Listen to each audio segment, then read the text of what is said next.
Hello, friends. This is Bharath reporting for Revsportz from the city of Vizag.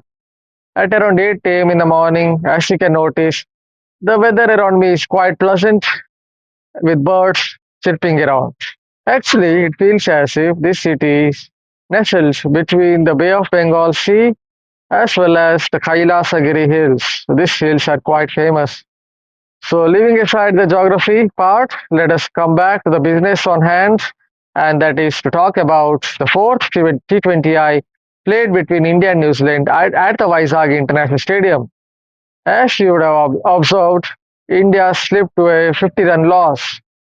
On the other hand, it turned out to be a moral boosting victory for New Zealand. I don't think India would be really bothered after suffering this loss because a lot of the nuts and bolts of the side is functioning quite well. One of them, obviously, is Shivam Dube. I think he has carved a niche for himself in the last some months with both a bat and ball in hand. Yesterday, too, he showed his pyrotechnics by cracking a 23 ball 65. So, if you look at Shivam Dube, you won't really think of him as one of the finest all rounders going around. So, you won't look at perfection. Maybe if you look at some other art, you might think of Rachmaninoff's compositions. Maybe in cricket, closer to home, you would think of Virat Kohli pinching singles or twos right under the noses of the fielders as kind of perfection. The Shivam Dube is not one of that kind of an all-rounder. He won't go down into the history books as one of the greatest. Still, it feels as if he's fulfilled his potential, at least in the last some months. Yesterday, too, he showcased his class. So, first of all, the matchup suited him. So, credit has to go to the coaching staff for ensuring that he would go and face Mitchell Shanner and Ishoti, and he definitely took advantage of those matchups. So, the plan was simple, the execution was almost near perfect.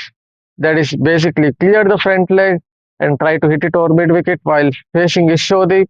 And while facing someone like Mitchell Shanner, the 1-6 that hit in the 10th over, I guess, 9th over, he just shuffled across a little bit and smashed over the long on region.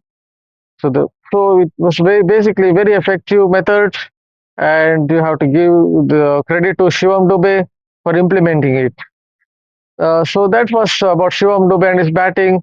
As you would have observed, a few months ago, he also showcased his class in the Asia Cup final, where again, under pressure, actually, he went and played a very important knock.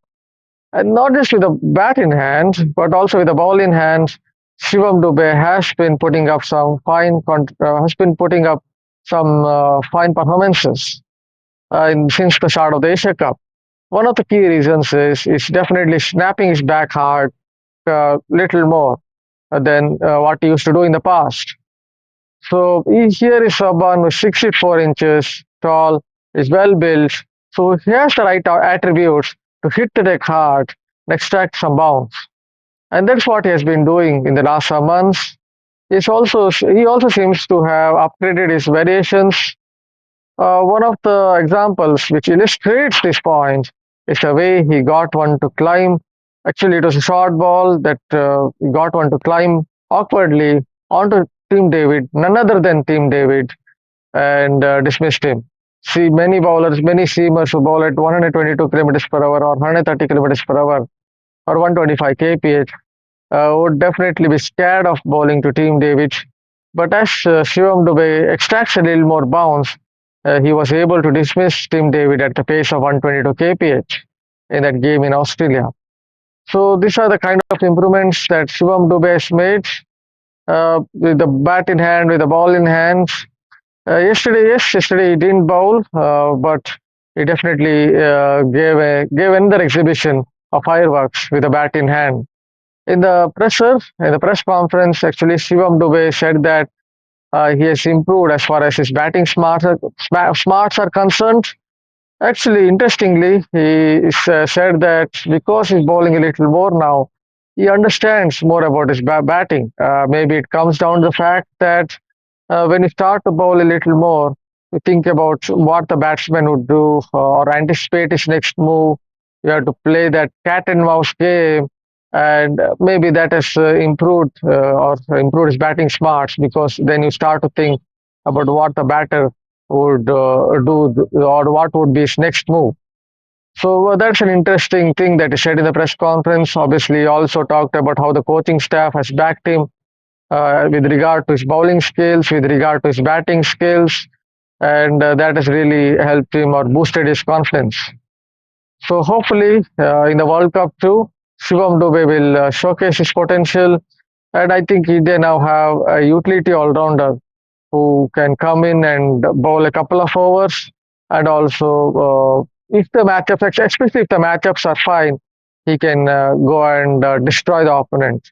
Actually, I have as a subset, I want to add one more point with regard to his batting, and that is while facing the fast bowlers. There's always been a thinking that Shivam Dube is not a good player of fast bowling. Maybe he's someone who doesn't play that authentic pull stroke quite well, especially against hard length. And is someone who looks to clear the front leg, and that is when he gets into some trouble. But if you notice over the last couple of seasons, he's tried to go, I won't say backhand across, but he's tried to rock back on the back foot just enough in order to take advantage of the short ball, or in order to dispatch the short ball into the boundary hoardings. Yes, he's not succeeded all the time. He's still been troubled by certain hit-to-deck fast bowlers, but I think he's improved on that aspect as well. That is when it comes down to facing hit-to-deck fast bowling. So that's about Shivam Dube.